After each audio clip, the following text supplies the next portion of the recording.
অনেক পুরনো দিনের কথা। আরবের এক অনেক বড় আর সমৃদ্ধশালী দেশে এক বাদশা রাজত্ব করত। বাদশার কাছে সম্পদ, খ্যাতি, সেনাবাহিনী আর ক্ষমতার কোনো কমতি ছিল না।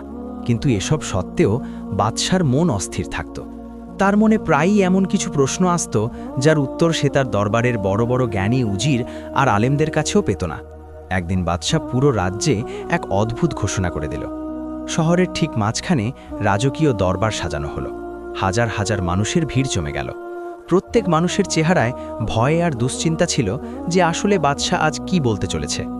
বাদশা তার আলিশান সিংহাসন থেকে উঠে দাঁড়ালো আর তার ভরাট গলায় বলল, হে আমার দেশের মানুষ, আমার বুকে 3টি প্রশ্ন দাফন হয়ে আছে, যা আমাকে রাতে ঘুমাতে দেয় না।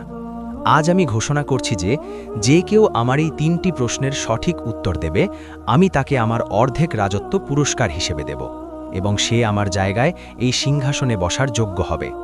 ভিড়ের মধ্যে খুশির ঢেউ খেলে গেল। অর্ধেক রাজত্ব, এটা তো যে কোনো মানুষের ভাগ্য বদলে দিতে পারে। কিন্তু তখনই বাদশা তার কথা শেষ করতে করতে এক ভয়ানক শর্ত রেখে দিল। বাদশার গলা এখন কঠোর হয়ে গেল। সে বলল, কিন্তু মনে রেখো, যদি উত্তরদাতা ব্যর্থ হয় বা ভুল উত্তর দেয়, তবে তখনই জল্লাদ তার শিরশ্ছেদ করে দেবে। আমি শুধু সত্য চাই এবং সত্য ছাড়া কিছু না। এটা শুনতেই পুরো দরবার স্তব্ধ হয়ে গেল। যারা পুরস্কারের লোভে এগোচ্ছিল তাদের পাশ সেখানেই থেমে গেল। মৃত্যুর ভয়ে অর্ধেক রাজত্বের লোভের চেয়ে অনেক বেশি বড় ছিল। বাদশা তার 3টি প্রশ্ন মানুষের সামনে রাখল।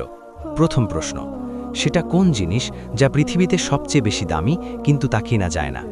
দ্বিতীয় প্রশ্ন, সেটা কি যা মানুষের চেয়ে বেশি শক্তিশালী কিন্তু মানুষ তাকে বশ করতে পারে? এবং তৃতীয় প্রশ্ন, পৃথিবীর সবচেয়ে বড় সত্য আর সবচেয়ে বড় মিথ্যা কি? দরবারে পিনপতন নীরবতা নেমে এলো। বড় বড় আলেম আর জ্ঞানী লোকও মাথা নিচু করে দাঁড়িয়ে রইল। কারও এত সাহস ছিল না যে নিজের জান বাজি রেখে এই ধাঁধাগুলোর উত্তর দেয়। অনেকক্ষণ পর্যন্ত যখন কেউ এগিয়ে এলো না, তখন বাদশাহ হতাশ হতে লাগল। তখনই ভিড় চিড়ে এক যুবক এগিয়ে এলো। ওই যুবক দেখতে খুব গরিব মনে হচ্ছিল। তার জামা কাপড় ছেঁড়া ফাড়া ছিল, মুখে ধুলো জমেছিল, কিন্তু তার চোখে এক অদ্ভুত চমক আর নির্ভীকতা ছিল। সে দুনিয়ার লাঞ্ছিত এক এতিম ছিল, যার এই ভরা দুনিয়ায় কেউ ছিল না, না মা, না বাবা, না কোনো আত্মীয়। যুবক সিংহাসনের কাছে গিয়ে বাদশাকে ঝুঁকে সালাম করল আর ভরাট গলায় বলল, বাদশা সালামত, আমি আপনার প্রশ্নের উত্তর দেওয়ার জন্য প্রস্তুত। আমি আপনার শর্ত কবুল করছি। বাদশা সেই রোগা পাতলা যুবককে উপর থেকে নিচ পর্যন্ত দেখল এবং ব্যঙ্গাত্মক ভঙ্গিতে হাসল। হে অবুঝ ছেলে, তোমার কি নিজের জানের মায়া নেই? বড় বড় জ্ঞানী পিছু হটে গেছে, তোমার মতো সাধারণ মানুষ মৃত্যুর মুখে কেন যেতে চায়? যুবক ভারী গলায় উত্তর দিল, হুজুর, যার এই দুনিয়ায় কেউ নেই তার মৃত্যুর ভয় থাকে না। আমি এক এতিম, যদি আমি মারাও যাই তবে আমার পেছনে কাঁদার মতো কেউ নেই, কিন্তু যদি আমি জিতে যাই তবে হয়তো আমার ভাগ্য বদলে যাবে। বাদশা যুবকের সাহস দেখে অবাক হয়ে গেল।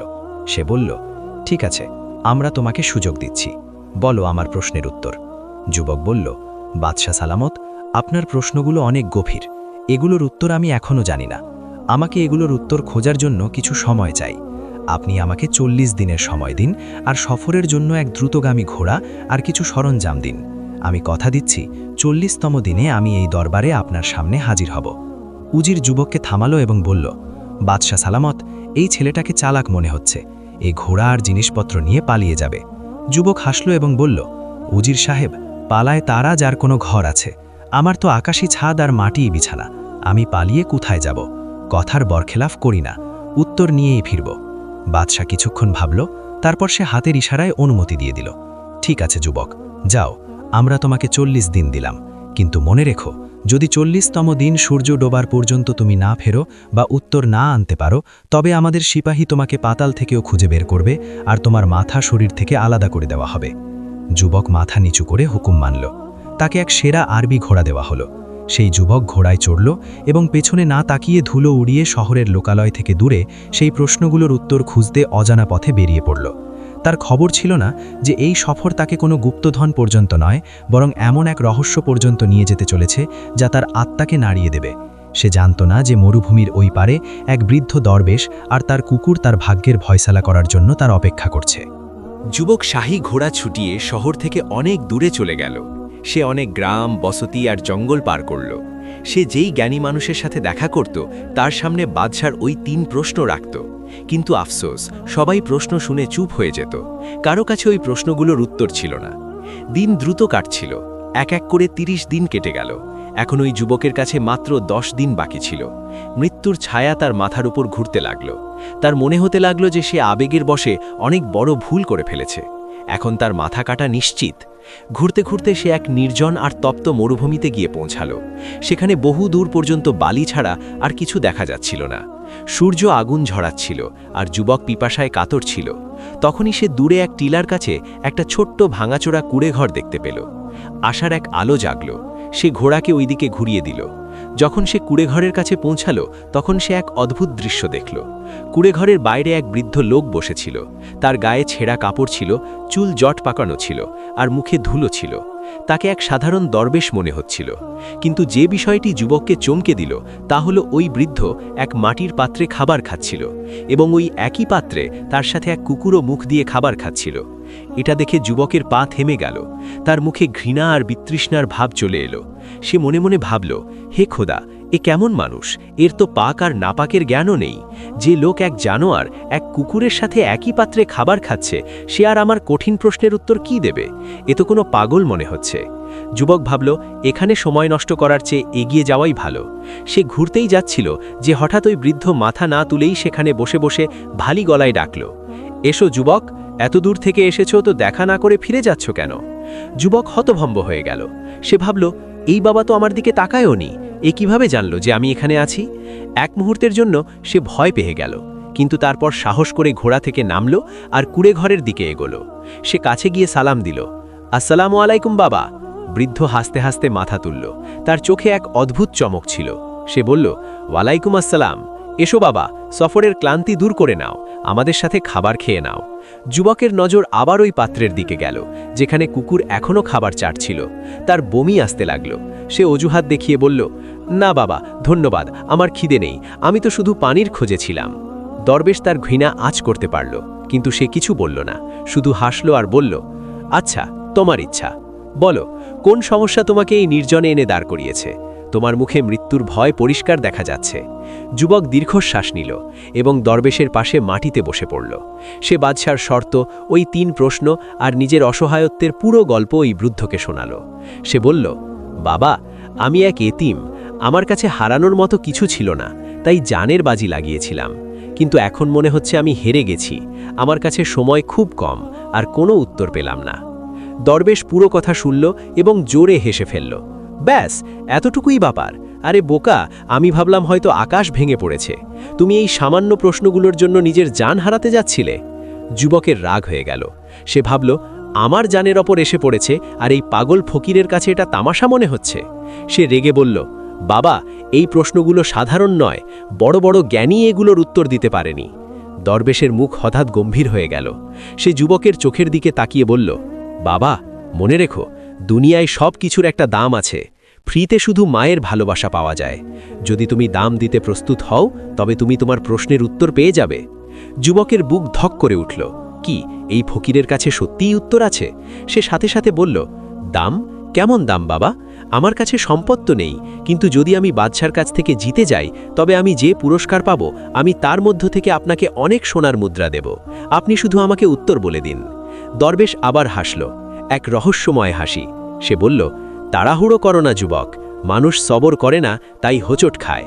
আমি তোমাকে 2টি প্রশ্নের উত্তর ফ্রিতে দেব, কিন্তু তৃতীয় এবং শেষ প্রশ্নের তোমাকে চড়া দাম দিতে হবে। যুবক ভাবল, এই ফকির আর কি বাঁচাইবে? এমনিতেও আমাকে এখন শুধু নিজের জান বাঁচাতে হবে। সে সাথে সাথে রাজি হয়ে গেল। আমার মঞ্জুর আছে বাবা, আপনি আমাকে প্রথম প্রশ্নের উত্তর দিন। দরবেশ বলল, শোনো তবে, তোমার বাদশার প্রথম প্রশ্ন ছিল যে পৃথিবীর সবচেয়ে দামি জিনিস কি যা কেনা যায় না। যুবক অধীর আগ্রহে মাথা নাড়ল। দরবেশ মাটিতে আঙুল দিয়ে দাগ কাটতে কাটতে বলল, যাও আর তোমার বাদশাকে বলো যে পৃথিবীর সবচেয়ে দামি জিনিস হলো সময়। যে মুহূর্ত একবার চলে যায় তা পুরো মহাবিশ্বের সম্পদ দিয়েও ফেরত কেনা যায় না। মানুষ তার সম্পদ তো আবার কামাতে পারে, কিন্তু পেরিয়ে যাওয়ার সময় কখনো না। যুবক এটা শুনে স্তব্ধ হয়ে গেল। উত্তরটা এত সহজ কিন্তু এত গভীর ছিল। তার বিশ্বাস হলো যে এই উত্তর সঠিক। সে খুশি হয়ে বলল, নিঃসন্দেহে এটা সত্য। বাবা, আমাকে বাকি 2টি প্রশ্নের উত্তরও বলে দিন, যাতে আমি আজই গিয়ে বাদশাকে শোনাতে পারি। দরবেশ হাত তুলে তাকে থামালো। না, সবর করো। যদি সব উত্তর আজই পেয়ে যাও তবে তুমি সেগুলোর কদর করবে না। যাও, আগে বাদশাকে একটা উত্তর দাও, এতে তুমি আরও সময় পেয়ে যাবে।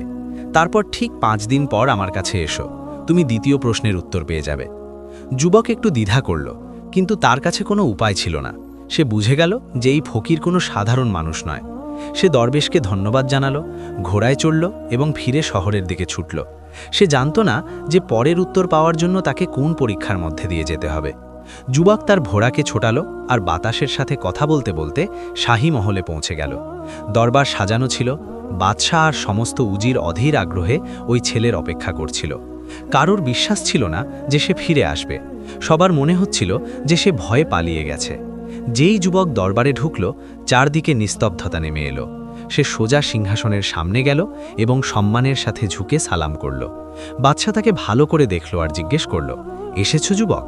আমাদের তো মনে হয়েছিল তুমি নিজের জান বাঁচানোর জন্য উধাও হয়ে গেছো। বলো, তুমি কি আমার প্রথম প্রশ্নের উত্তর পেয়েছ? যুবক পুরো বিশ্বাসের সাথে মাথা তুলল এবং জোর গলায় বলল, জি বাদশাহ সালামত, আমাকে আমার রব উত্তর পর্যন্ত পৌঁছে দিয়েছেন। আপনার প্রথম প্রশ্নের উত্তর হলো সময়। দরবারে ফিসফিসানি শুরু হয়ে গেল।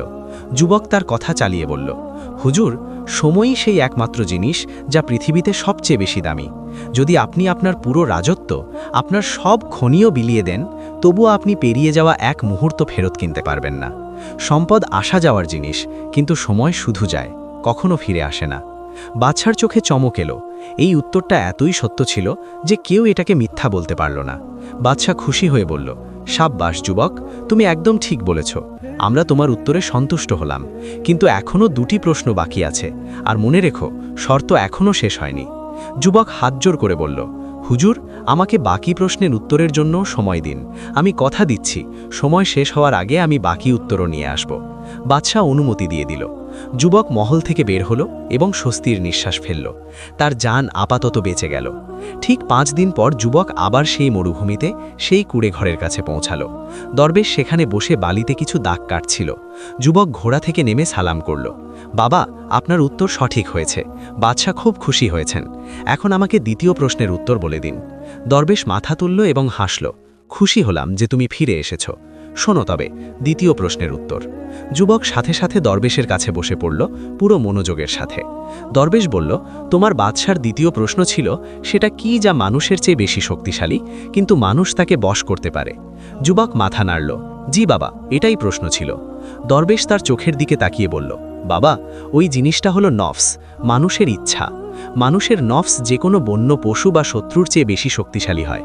এই নফসই বাদশাদের ফকির বানিয়ে দেয়, আর ফকিরদের বাদশা। এটা মানুষকে পাপ আর ধ্বংসের পথে নিয়ে যায়। দরবেশ থামল এবং তারপর বলল, কিন্তু যদি মানুষ চায় তবে সে তার এই নফসকে বশ করতে পারে।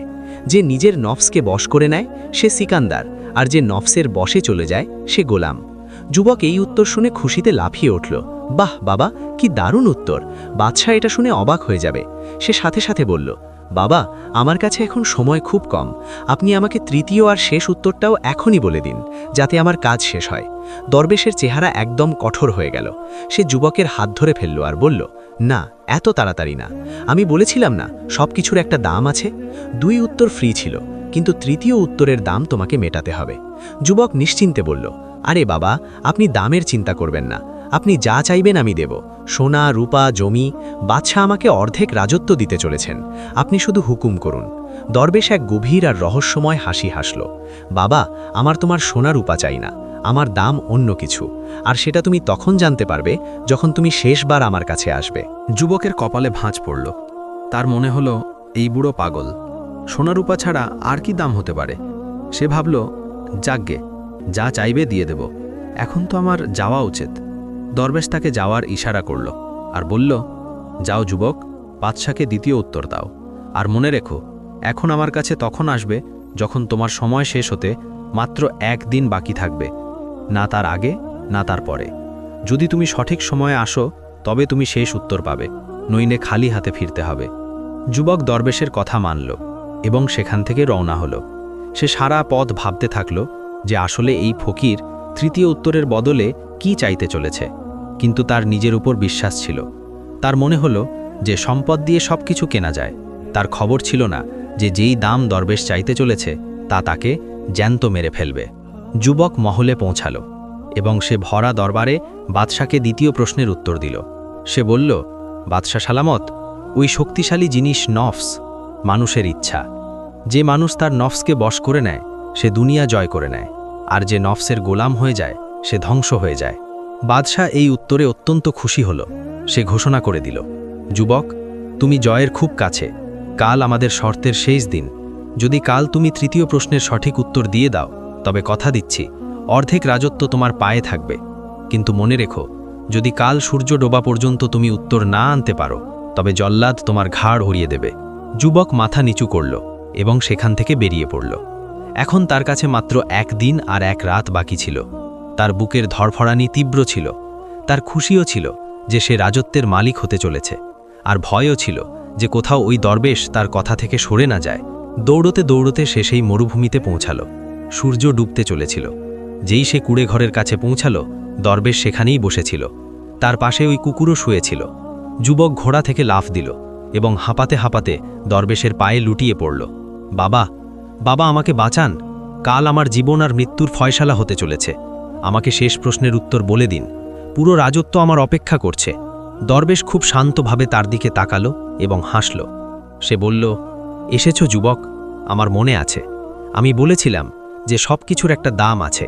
যুবক তাড়াতাড়ি তার পকেট থেকে মোহরের থলি বের করল এবং দরবেশের সামনে রেখে দিল। এই নিন বাবা, এতে অনেক সোনা আছে, আর যদি আপনি বলেন তবে আমি রাজত্ব পাওয়ার পর আপনাকে মহলও বানিয়ে দেব। শুধু আমাকে উত্তর দিয়ে দিন।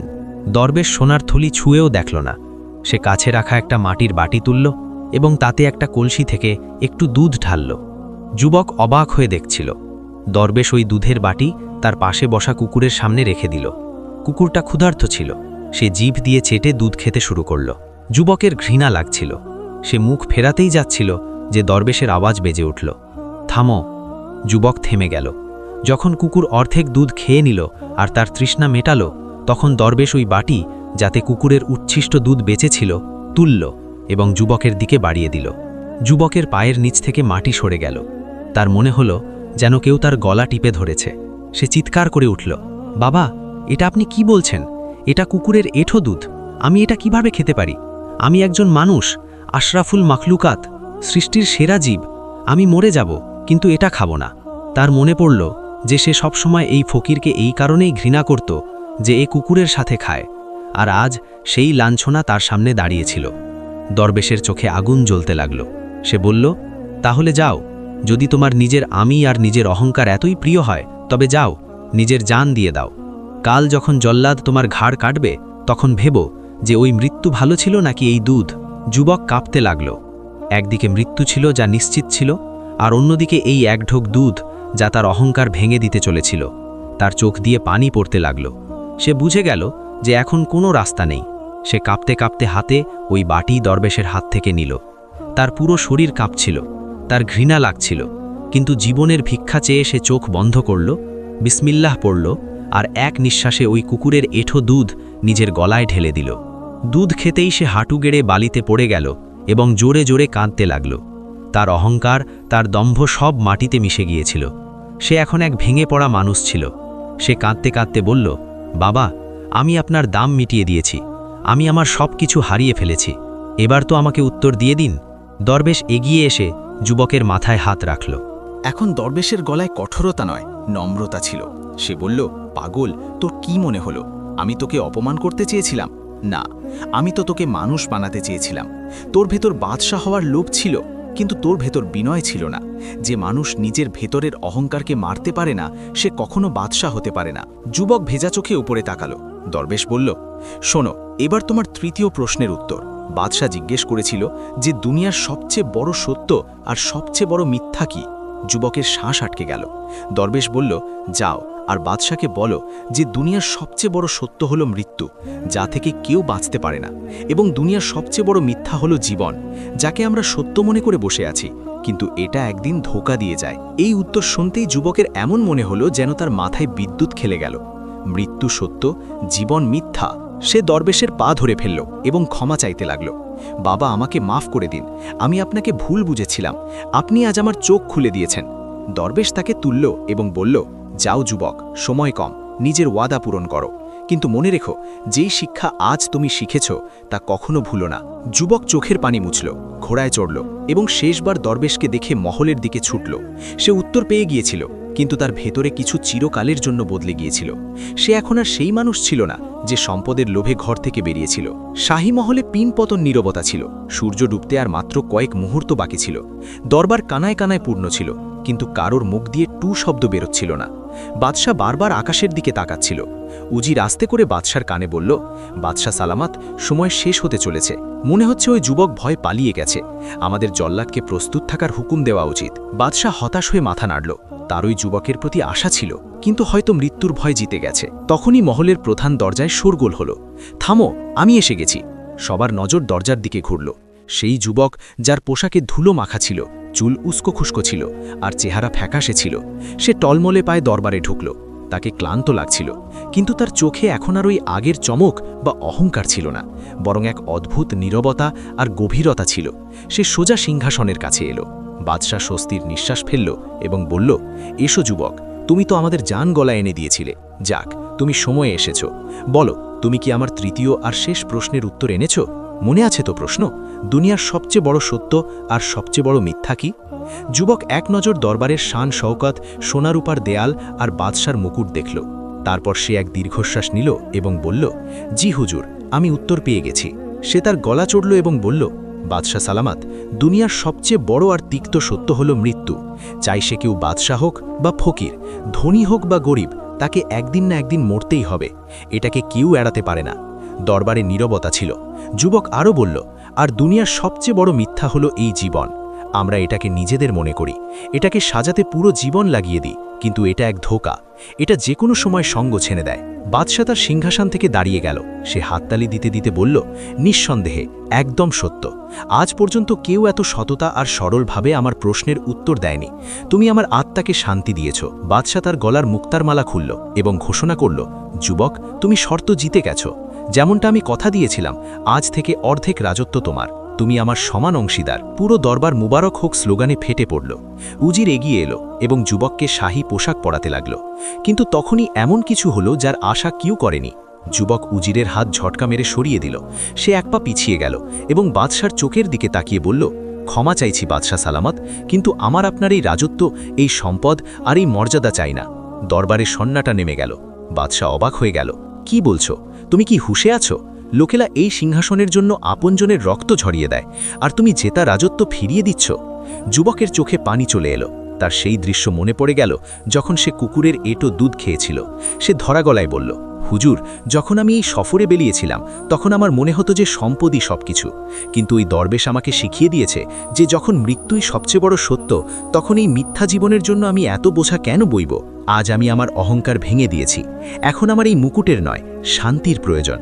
সে হাত জোড় করে বলল, যদি আপনি আমাকে পুরস্কার দিতেই চান, তবে আমার ভাগের এই সম্পদ ওই গরিব আর এতিমদের মধ্যে বিলিয়ে দিন, যারা একবেলার রুটির জন্য হাহাকার করে। আমাকে অনুমতি দিন। এই বলে যুবক ঘুরল এবং দরবার থেকে বাইরে যেতে লাগল। বাদশাহ আর দরবারীরা মূর্তির মতো তাকে যেতে দেখতে লাগল। তাদের বিশ্বাস হচ্ছিল না যে কোনো মানুষ এত বড় ত্যাগও করতে পারে। বাদশার চোখেও জল চলে এলো। সে ভরা দরবারে বলল, আজ এই যুবক মুকুট ছাড়াই আমাদের সবার চেয়ে বড় বাদশা হয়ে গেছে। ওদিকে যুবক মহল থেকে বের হলো। তার কাছে না ঘোড়া ছিল, না টাকা, না কোনো জিনিসপত্র। সে পায়ে হেঁটে খালি পায়ে তপ্ত বালির ওপর দিয়ে ফিরে সেই মরুভূমির দিকে চলতে লাগল। তার মনে শুধু একটাই চিন্তা ছিল, আমাকে ওই দরবেশের কাছে যেতে হবে, আমাকে ওনার কাছে ক্ষমা চাইতে হবে আর ওনার সেবা করতে হবে। ওটাই আমার আসল ঠিকানা। সূর্য ডুবে গিয়েছিল, অন্ধকার নামছিল, কিন্তু যুবকের মনে এখন এক নতুন আলো ছিল। সে পড়ে গিয়ে উঠে ক্ষুধার্ত পিপাসার্ত অবস্থায় শুধুই ফকিরের এক ঝলক পাওয়ার জন্য ছুটে যাচ্ছিল। তার ভয় ছিল যে কোথাও এই দরবেশ চলে না যায়। যুবক শাহী মহলের নরম আর মকমলি দুনিয়াকে চিরকালের জন্য পেছনে ফেলে এসেছিল। এবার তার কাছে সফর করার জন্য কোনো দ্রুতগামী আরবি ঘোড়া ছিল না। সে পায়ে হেঁটেছিল, খালি পায়ে ছিল। তপ্ত বালি তার পা পুড়িয়ে দিচ্ছিল। ক্ষুধার পিপাসায় তার শরীর ভেঙে আসছিল, কিন্তু তার পায়ে এক অদ্ভুত গতি ছিল। তার দুনিয়ার কোনো কিছুর পরোয়া ছিল না। তাকে শুধুই দরবেশের কাছে পৌঁছতে হতো, যার পায়ের কাছে সে শান্তি পেয়েছিল। হাঁটতে হাঁটতে রাত হয়ে গেল। মরুভূমিতে নীরবতা আর অন্ধকার নেমে এলো। যুবক খুব বাজেভাবে ক্লান্ত হয়ে পড়েছিল। তার পায়ে বড় বড় ফোসকা পড়ে গিয়েছিল, যা থেকে রক্ত পড়ছিল। অবশেষে সে সাহস হারিয়ে ফেলল এবং এক বালির ঢিবির ওপর পড়ে গেল। তার চোখ বন্ধ হতে লাগল। সেই অজ্ঞান অবস্থায় সে এক স্বপ্ন দেখল। সে দেখল যে সেই বৃদ্ধ দরবেশ সাদার উজ্জ্বল পোশাক পরে নুরানি চেহারার সাথে তার কাছে দাঁড়িয়ে আছেন। দরবেশের মুখে এক আধ্যাত্মিক হাসি ছিল। তিনি যুবকের মাথায় হাত রাখলেন আর বললেন, মুবারক হোক যুবক, তুমি তোমার পরীক্ষায় সফল হয়েছ। তুমি দুনিয়ার সম্পদকে তুচ্ছ করে নিজের নফসকে হারিয়ে দিয়েছ। এখন তুমি মুক্ত। যুবক স্বপ্নেই হাত বাড়ালো, বাবা, আমাকে ছেড়ে যাবেন না, আমাকে আপনার সাথে নিয়ে চলুন। তখনই তার চোখ খুলে গেল। ভোরের সূর্য উঠে গিয়েছিল। সূর্যের রশ্মি সোজা তার চোখের ওপর পড়ছিল। যুবক ধরফর করে উঠল। তার মনে হলো যে দরবেশ আশেপাশেই কোথাও হবেন। সে এদিক ওদিক তাকালো এবং তারপর মনে পড়ল যে সে তো এখনও রাস্তায় আছে। সে পুরো শক্তি লাগিয়ে উঠল এবং খুঁড়িয়ে খুঁড়িয়ে ওইদিকে দৌড়ালো যেখানে দরবেশের কুড়ে ঘর ছিল। বাবা, আমি আসছি বাবা। শ্বাস ফুলছিল, বুক জোরে ধরফর করছিল। অবশেষে সে ওই জায়গায় পৌঁছে গেল, সেই টিলা যেখানে সে গতবার এসেছিল। কিন্তু সেখানে পৌঁছতেই তার পায়ের নিচ থেকে মাটি সরে গেল। তার চোখের সামনে যে দৃশ্য ছিল তা তার মাথা অকেজো করে দিল। সেখানে কিছুই ছিল না, না সেই ভাঙা কুড়ে ঘর ছিল, না সেই বৃদ্ধ দরবেশ ছিল, আর না সেই কুকুর। সেখানে বহু দূর পর্যন্ত শুধু উড়ন্ত বালি ছিল।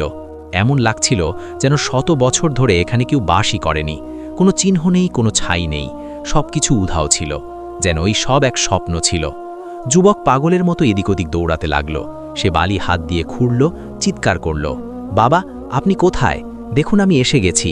আমি আমার কথা রেখেছি, আপনি লুকোবেন না, বেরিয়ে আসুন। কিন্তু উত্তরে শুধু বাতাসের সাই সাই শব্দ শোনা গেল। সে হাঁটু গেড়ে বালিতে পড়ে গেল। সে আকাশের দিকে তাকালো এবং ফুপিয়ে কাঁদতে লাগল, হে আল্লাহ, এটা কেমন পরীক্ষা! যখন আমি সত্যের পথ পেয়ে গেলাম, তখন পথ দেখানো মানুষটাই উধাও হয়ে গেল। সে বুঝতে পারছিল না যে এই দরবেশ কে ছিল। সে কি কোনো ফেরেশতা ছিল যে তাকে পরীক্ষা করতে এসেছিল? এটা রহস্যই থেকে গেল। কথিত আছে সেই দিনের পর থেকে ওই যুবক কখনো নিজের শহরে ফিরে যায়নি। সেই মরুভূমিতে ছেঁড়াফাড়া কাপড়ে পাগলের মতো ঘুরতে থাকত। যে কেউ সেখান দিয়ে যেত, সে তাকে শুধু একটাই প্রশ্ন করত, তুমি কি আমার মুর্শিদকে দেখেছ?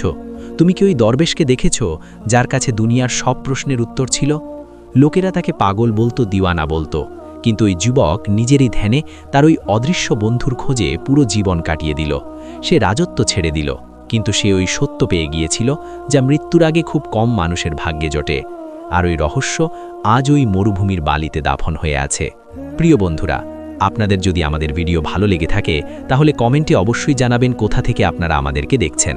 এমনই মজার ভিডিও দেখার জন্য চ্যানেলটি সাবস্ক্রাইব করে দিন। অন্য কোনো ভিডিওতে দেখা হবে। আল্লাহ হাফেজ।